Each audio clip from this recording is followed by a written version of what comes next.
Bienvenue pour cette nouvelle exploration. Aujourd'hui, on se plonge dans une conversation qui était vraiment passionnante, pleine d'anecdotes, de leçons sur la réussite, l'état d'esprit, avec des angles parfois carrément contre-intuitifs.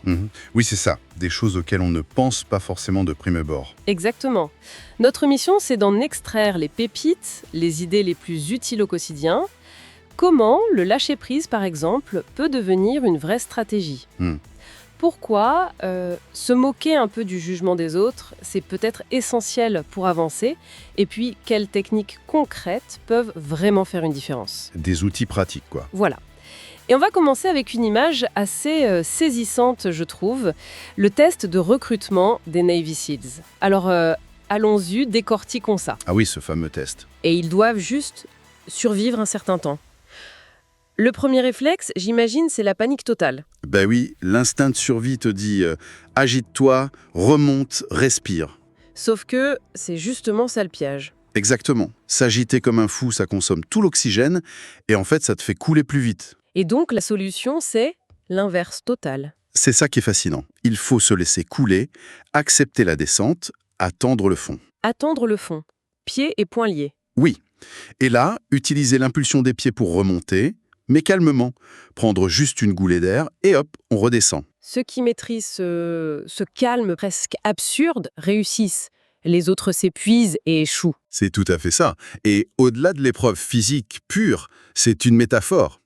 Incroyablement puissante Pour la vie de tous les jours, pour le stress, la gestion de crise. voilà. Pour gérer des situations complexes, stressantes. Mais attends, est-ce que c'est pas un peu extrême comme parallèle ?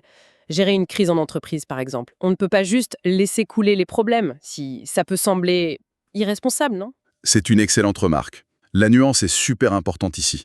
Il ne s'agit pas du tout de nier les problèmes ou d'être passif. D'accord. C'est plutôt une question de discernement stratégique quand on est complètement débordé. Imagine plusieurs incendies qui démarrent en même temps. Ok. Si tu essaies d'éteindre tous les petits feux en même temps avec juste un seau d'eau, tu vas t'épuiser et rien ne sera vraiment maîtrisé. Logique. Toutes tes ressources sur le gros incendie qui menace toute la maison. C'est un choix actif, en fait. Exactement. Ça demande un calme fou, une analyse rapide sous pression et surtout la capacité à ne pas céder à la panique ambiante. Garder son énergie, sa lucidité. Ce n'est pas de la passivité, c'est du contrôle actif de sa propre réaction face au chaos. Ce contrôle de sa réaction, ça me fait penser à un autre point fort de la discussion, l'impact du regard des autres. La source est assez tranchée là-dessus. Considérer la vie des autres comme une boussole, ce serait une erreur. Oui, c'est présenté comme une perte d'énergie colossale, un détournement de l'objectif principal. Des exemples donnés sont assez parlants, je trouve. Tu réussis trop. Ah t'attires la jalousie, les critiques. C'est classique. Tu échoues, c'est le mépris ou alors la pitié un peu condescendante, quoi. Tu t'habilles bien, t'es prétentieux. Tu t'habilles mal, t'es négligé. On ne peut jamais gagner, en fait. C'est exactement ça.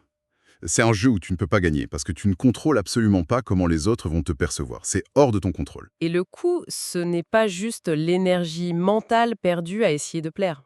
Non, c'est bien plus que ça, c'est aussi un coup d'opportunité. Si on prend l'exemple classique du lycée, Oui. les jeunes populaires versus les nerds ou les geeks. Les premiers, souvent, ils investissent un temps et une énergie considérable à gérer leur image, à comprendre les codes sociaux, à être bien vus. C'est un travail à plein temps, presque. Exactement. C'est une sorte de gestion de marque personnelle avant l'heure.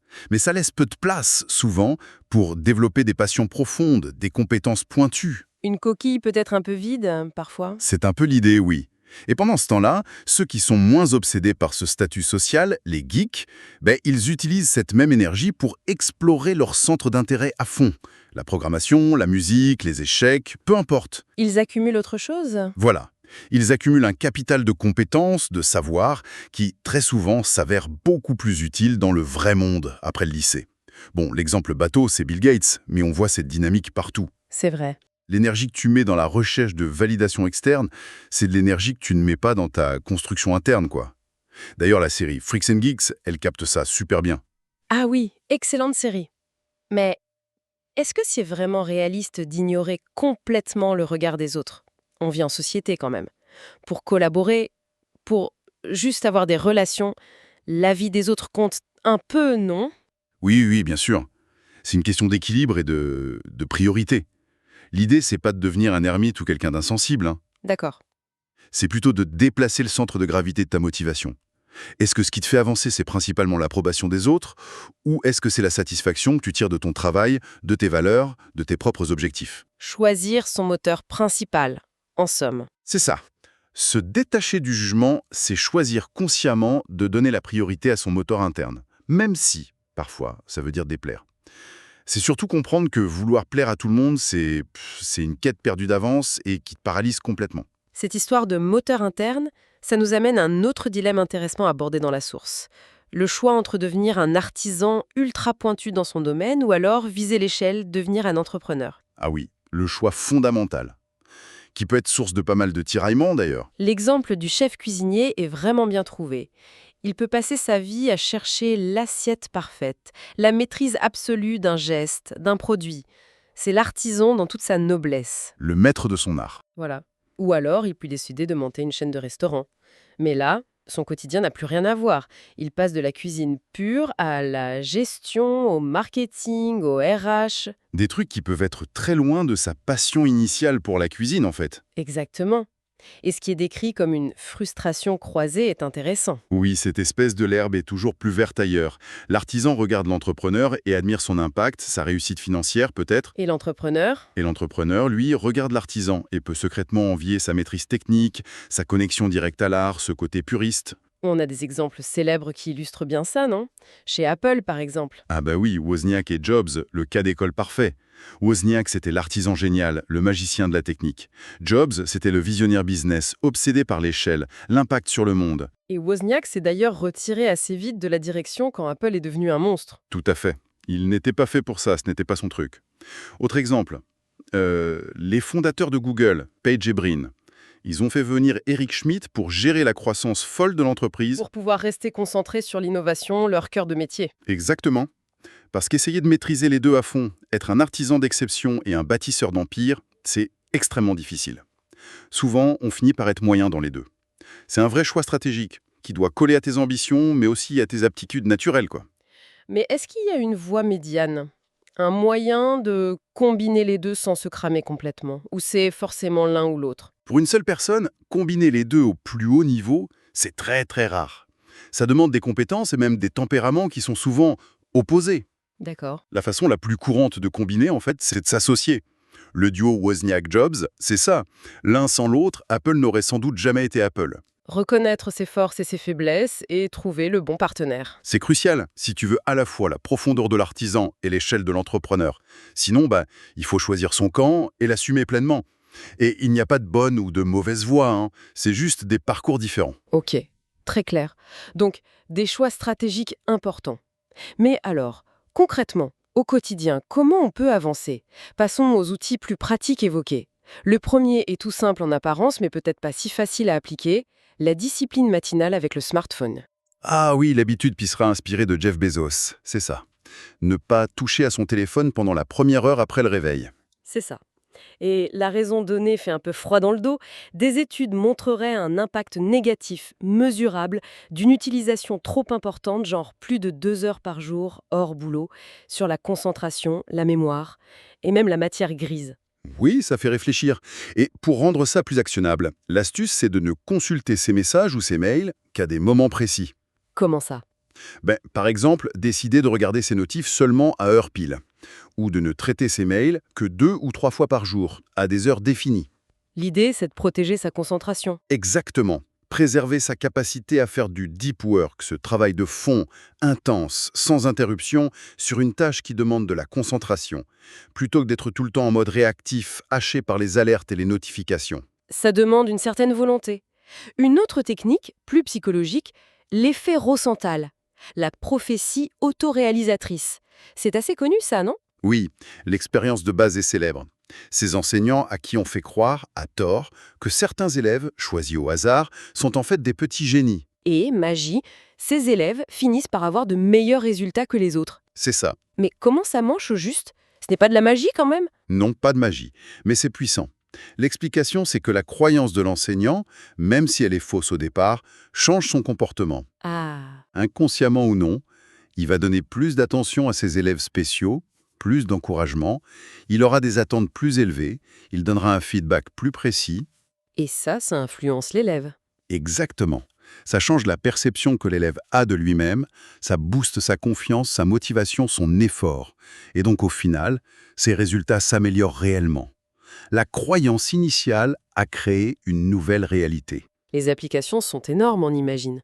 En management, en coaching sportif, on pense aux sœurs Williams, à Agassi, poussées par un père convaincu de leur potentiel, et bien sûr dans l'éducation des enfants. Mais comment on applique ça sur soi-même? Il n'y a personne pour nous programmer. Bah si, il y a nous-mêmes. C'est là qu'intervient l'auto-persuasion, le dialogue interne, la visualisation. Se concentrer sur son potentiel plutôt que sur ses limites du moment. L'anecdote sur le piano est pas mal. Si on se persuade qu'on a un don pour le piano, On va pratiquer plus, avec plus d'enthousiasme, et cette pratique va finir par créer la compétence réelle. Mais attention, la source insiste sur un point. La conviction doit être sincère, ressentie. ah oui, Se répéter des phrases positives sans y croire un minimum, ça a peu de chances de marcher. Il faut trouver un angle, une raison d'y croire vraiment, même si c'est juste un petit peu au début. intéressant. Dans un autre registre, il y a cet effet pratfall. L'idée qu'une petite gaffe, une maladresse, peut nous rendre Sympathique. plus sympathiques. Oui, c'est assez contre-intuitif ça aussi. L'expérience du prof qui renverse son café. Et qui est mieux noté et dont on se souvient mieux du cours que son collègue parfait. C'est fou. Ouais. Donc, se planter un peu peut nous rendre plus appréciés. Comment c'est possible? L'explication principale, c'est que la perfection absolue, ça peut être intimidant, voire suspect. Suspect, hein. Oui, genre trop beau pour être vrai. Alors qu'une petite maladresse, un truc un peu gauche, une vulnérabilité assumée, ça humanise. Ça crée une connexion, de l'empathie. On se dit « Ah, ok, il est comme moi en fait ». Alors qu'une façade trop lisse, Une façade trop lisse, ça peut déclencher une méfiance inconsciente, un sentiment d'inauthenticité, comme si la personne cachait quelque chose, ou essayait de nous arnaquer, quoi. l'exemple des notes sur Amazon est bon. Un produit noté 4,4 ou 4,5 sur 5, avec quelques commentaires qui pointent des petits défauts, ça inspire plus confiance et ça se vend mieux. Qu'un produit avec une note parfaite de 5,0 ou 4,9, qui peut sembler louche, genre les avis sont truqués. C'est dingue. Donc, oui, en communication, en vente, sur les réseaux, montrer une petite faille, une touche d'authenticité un peu brute, ça peut paradoxalement renforcer la crédibilité et l'attachement. Mais où est la limite? Comment on fait la différence entre la petite gaffe mignonne qui rapproche et l'incompétence pure et simple qui fait fuir? Bonne question. C'est une question de contexte et de dosage, évidemment. L'effet de pratfall marche surtout pour quelqu'un dont la compétence principale est déjà reconnue ou au moins perçue comme solide. D'accord. Renverser son café, c'est ok si t'es un prof brillant. Faire une énorme erreur factuelle dans ton cours, ça ne l'est pas. La maladresse doit être mineure, pas toucher au cœur de ta compétence. Et idéalement, faut l'assumer avec un peu d'humour ou d'humilité. L'authenticité reste la clé. Il ne s'agit pas de faire semblant d'être maladroit. Logique. Très clair. Passons à une technique plus terre-à-terre, la to-do list essentielle. On apprend qu'une étude sur 50 PDG a montré que c'était une habitude quasi universelle chez eux. Simple, mais redoutable si c'est bien fait. Ça fait penser aux conseils attribués à Warren Buffett, non? Lister ses 20 objectifs de vie, Oui, et ensuite entourer les 5 plus importants et Et c'est jeter tous les autres à la poubelle. carrément. Pour éviter la dispersion. C'est ça. Et l'application au quotidien, c'est le même principe. Chaque matin, identifier les 3 tâches, juste 3, qui sont absolument cruciales pour faire avancer tes projets importants aujourd'hui. Pas la liste interminable de tout ce qu'on pourrait faire. Ouais. Les 3 actions qui auront le plus d'impact, et ensuite, tu commences par ça. Tu t'attaques à ces 3 tâches en priorité avant de te laisser submerger par les mails, les réunions moins importantes, les demandes des autres. C'est le fameux manger le crapaud en premier. Faire le truc le plus important et souvent le plus rébarbatif dès le matin. Voilà. Comme ça, même si le reste de la journée part en vrille, t'as au moins accompli l'essentiel. Mais comment on résiste à l'urgence, aux sollicitations constantes des autres, aux interruptions? C'est pas facile. Non, c'est pas facile. Ça demande de la discipline, c'est sûr, et de la communication. Avoir défini tes 3 priorités, ça te donne une boussole claire pour évaluer le reste. Est-ce que cette nouvelle demande est vraiment plus importante que mes 3 priorités du jour?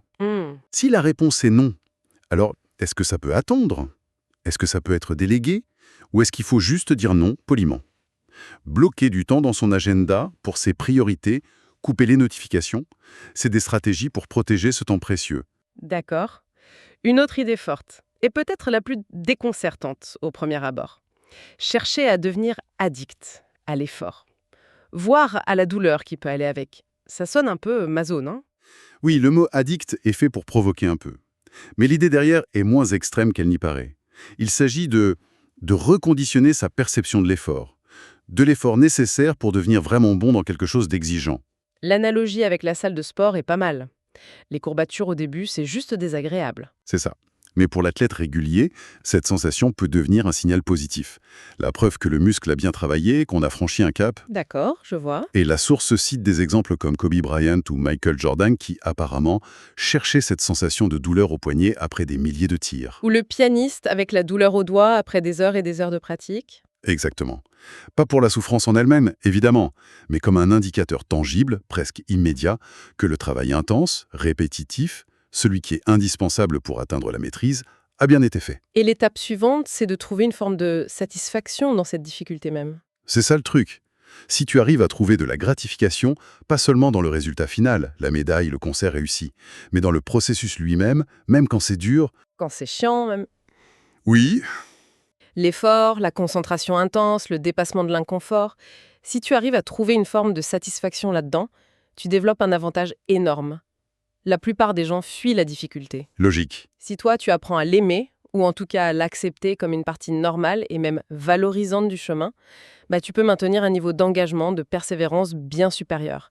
C'est un peu ce que disait Will Smith, non? Quand il disait qu'il était prêt à bosser plus dur que n'importe qui. Mais Il n'y a pas un risque là de tomber dans la glorification de la souffrance pour la souffrance ou de basculer dans le surmenage, le burn-out? si, bien sûr, le risque existe et il faut être vigilant, il est crucial de faire la différence entre l'effort constructif, celui qui a du sens pour toi, et l'acharnement stérile ou la souffrance qu'on subit passivement. Mhm. Il s'agit de trouver du sens et même une forme de plaisir dans l'effort lié à ton domaine, à tes objectifs. Pas de rechercher la douleur pour le plaisir de la douleur. Et l'équilibre, la récupération, écouter son corps. Ça reste absolument essentiel pour que cet effort soit durable. C'est chercher la satisfaction dans le dépassement maîtrisé, pas dans l'autodestruction. D'accord. Enfin, dernier point, la discussion souligne l'importance capitale de la soif d'apprendre. Presque une métacompétence en fait. Tout à fait. C'est moins une technique précise qu'un état d'esprit global. La curiosité permanente, vouloir progresser tout le temps, se tenir au courant. Et aussi, chercher activement des perspectives différentes. Parler à des experts, oui, mais aussi à des gens plus jeunes, plus âgés, qui viennent d'horizons complètement différents. Exactement. Avec une composante essentielle, l'humilité. Garder un ego suffisamment petit pour admettre qu'on a toujours à apprendre, que chaque personne qu'on rencontre peut potentiellement nous apprendre quelque chose, c'est cette ouverture qui nourrit l'apprentissage continu et l'adaptabilité au fond. Alors, si on essaie de relier un peu tout ça, le fil conducteur, c'est peut-être que pour vraiment progresser, pour construire quelque chose de solide, il faut souvent aller à l'encontre de nos réflexes naturels, de notre recherche de confort immédiat. Oui, c'est un peu ça. Lâcher prise pour mieux contrôler, finalement, ignorer le bruit extérieur pour construire sa valeur à l'intérieur, faire des choix clairs, même s'ils sont difficiles, entre la profondeur et l'échelle, prioriser de façon presque brutale, et même apprendre à trouver de la valeur dans l'effort, dans la difficulté et dans nos imperfections. Tout à fait. Et ça nous amène peut-être à une question finale pour la réflexion. Et si finalement le succès durable, l'épanouissement même, ne se trouvait pas tant dans cette quête un peu illusoire de la perfection, de la facilité, du zéro défaut, Oui. mais plutôt dans notre capacité à cultiver l'effort qui a du sens, à accepter l'apprentissage par l'erreur et à embrasser l'imperfection, la nôtre, celle des autres, celle du monde, comme des catalyseurs essentiels de croissance et de résilience. Une perspective qui donne à réfléchir, en effet. Voilà qui conclut notre exploration approfondie d'aujourd'hui.